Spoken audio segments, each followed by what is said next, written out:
नमस्कार स्टूडेंट। अब जो हम सवाल करने वाले हैं वो है बहुलक ज्ञात करने वाले।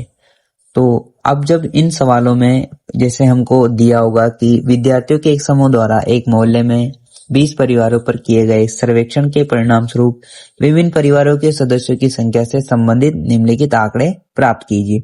तो उन्होंने हमको परिवार का माप दे रखा है 1 से 3, 3 से 5, 5 से 7, 7 से 9 और 9 से 10। ये जो माप है वर्ग अंतराल ये हमारा समान है और परिवारों की संख्या 7, 8, 2, 4, 2, 1 हमको दी हुई है। अब इन्होंने हमसे बोला है कि बहुलक ज्ञात कीजिए। तो अभी तक तो हम क्या कर रहे थे, माध्य ज्ञात कर रहे थे। अब हमको निकालना है बहुलक। तो बहुलक ज्ञात करने के पहले हमें उसके जो सूत्र है उसके बारे में कुछ जानकारी होनी चाहिए। तो उसका जो सूत्र है बहुलक का वो होता है L plus कोष्टक F1 minus F0 बटा 2 F1 minus F0 minus F2 गुणा H। तो अब हमें क्या है, इस सूत्र में तो ये तो पता चल गया भाई सूत्र ये है, तो पर F1 और F0 ये क्या है, H क्या है, L क्या है, इनके बारे में हमें कुछ भी ज्ञान नहीं है। तो हम आज इसी के बारे में चर्चा करेंगे कि ये सूत्र किस प्रकार से अप्लाई किया जाता है सवाल में। तो इसमें जो L है वो क्या होता है, बहुलक वर्ग की निम्न सीमा।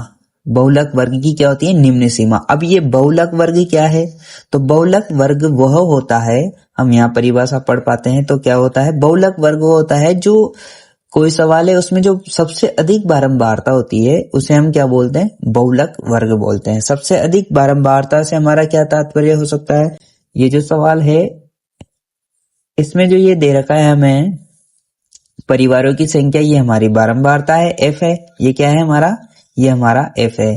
तो इसमें सबसे अधिक कौन है, तो सबसे अधिक है 8। तो हमारी जो वर्ग बारंबारता है वो क्या होगी, ये 8 होगी। देखिए आप यहाँ सवाल में देख भी पा रहे होंगे, अधिक वर्ग बारंबारता क्या है, 8 है। अब जो जितना भी सवाल हमारा चलेगा वो इसी के आसपास चलेगा। तो इसमें क्या होगा, अब सूत्र के अनुसार देखते हैं। अब हमें पता चल गया कि अधिकतम वर्ग बारंबारता 8 है। तो L कैसे निकालते हैं हम, तो L निकालने के लिए हम क्या करते हैं, तो देखो L बहुलक वर्ग की निम्न सीमा। बहुलक वर्ग की निम्न सीमा का अर्थ क्या है, तो ये देखो हमारा 8 क्या है, बहुलक वर्ग, इसकी निम्न सीमा यानी कि जो इसका वर्ग अंतराल है, इस वर्ग अंतराल में जो हमारा छोटा वाला मान है ये 3, निम्न सीमा यानी आगे वाला जो मान होता है उसको क्या बोलते हैं, निम्न सीमा बोलते हैं। तो आगे वाले मान क्या है हमारा, 3 है, पीछे वाले को उच्च सीमा बोलते हैं, आगे वाले को निम्न सीमा बोलते हैं। तो निम्न सीमा क्या है हमारी, 3। तो यहाँ पर हमारा L क्या हो सकता है, तो L हमारा होगा 3। आई बात समझ में। अब हम आगे बढ़ते हैं। निम्न सीमा के बाद जो हमारा अगला है वो है H। L के बाद हमारा किसका मान रखना होता है, हमें H का मान रखना होता है। H आप सभी जानते होंगे कि जो वर्ग अंतराल होता है उसका माप होता है। जैसे वर्ग अंतराल में सवाल के माध्यम से आपको बताता हूं।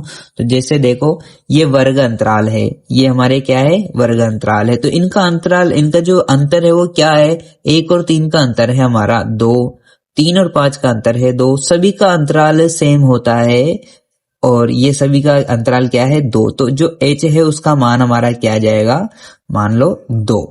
तो H हमारा क्या होता है, वर्ग अंतराल का अंतर। अब हमें पता करना है कि F1 होता क्या है। तो F1 हमारा होता है बहुलक वर्ग की बारंबारता। F1 क्या होता है, बहुलक वर्ग की बारंबारता है। जो सबसे अधिकतम बारंबारता है वही हमारा क्या होता है, बहुलक वर्ग की बारंबारता F1 होता है। यानी कि जो F1 है वो हमारा क्या है, अगर हम इस सवाल में देखें तो बहुलक वर्ग की बारंबारता क्या हो सकती है हमारी, तो इस सवाल में हमारा जो बहुलक वर्ग था वो था 8। तो इसी की बारंबारता F1 भी क्या होगी, 8 होगी। अब इसके बाद F0 हमारा क्या होगा, बहुलक वर्ग से ठीक पहले वर्ग की बारंबारता। F0 हमारा क्या होगा, बहुलक वर्ग से ठीक पहले की बारंबारता। तो बहुलक वर्ग हमारा क्या है, 8, इससे ठीक पहले वाली क्या होगी, 7। तो ये हमारा क्या होगा, F0।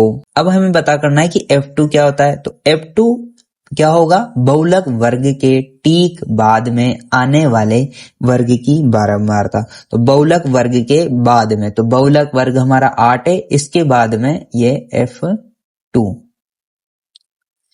इसका मतलब हम ये देख सकते हैं कि ये लाइन से ही होते हैं, F0, F1 और F2।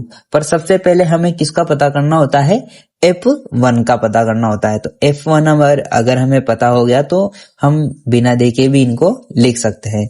तो सबसे बड़ी बारंबारता जो होगी वो हमारी क्या होगी, F1 होगी, उससे पहले वाली F0 होगी, उससे बाद वाली F2 होगी। H क्या होगा, H होगा हमारा वर्ग अंतराल के, जो वर्ग अंतराल है इनका अंतर। और L हमारा क्या होगा, सबसे बड़ी बारंबारता जो 8 है, सबसे बड़ी बारंबारता जो क्या है 8 है, इस 8 की निम्न सीमा हमारी क्या होगी, L होगी। तो अगर हम इसी सवाल को एक बार देखते हैं तो क्या आंसर आता है, देखिए करके देखते हैं। तो देखो यहाँ पर हमने सूत्र लिखेंगे, बहुलक L plus F1 minus F0 two F1 minus F0 minus F2 गुणा H। तो हमने निकाला था L, क्या निकाला था, जो हमारी सबसे पहले तो हमको क्या है F1 निकालना रहता है, F1 निकालना ही, ये क्या होती है, सबसे बड़ी बारंबारता। तो सबसे बड़ी बारंबारता हमारी प्रश्न के अनुसार क्या थी, तो हमारी प्रश्न के अनुसार सबसे बड़ी बारंबारता थी 8। तो ये तो है हमारा F1।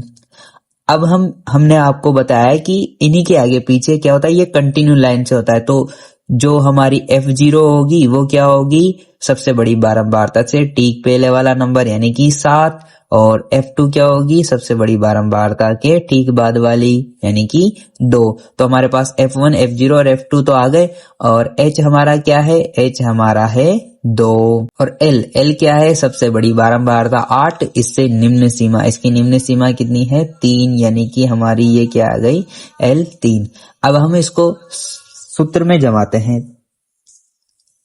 तो देखो L हमने लिख दिया 3, प्लस की जगह प्लस, कोष्टक F1 हमारा 8 माइनस F0 7, और 2 गुणा F1 8 माइनस F0 क्या है 7, माइनस F2 कितना है 2, गुणा H कितना है 2। तो 8 में से 7 जाएंगे 1, 8 को 2 से गुणा किया 16, 16 में से 9 जाएंगे तो बचेंगे 7, यानी हमारे पास क्या बचेगा, और 2 को गुणा कर देंगे 1 से, तो 3 प्लस 2 बटे 7। इनका आंसर हमारा क्या आ जाएगा, 3.286, यानी उपरोक्त आंकड़ों का जो बहुलक है वो क्या आ जाएगा हमारा 3.286।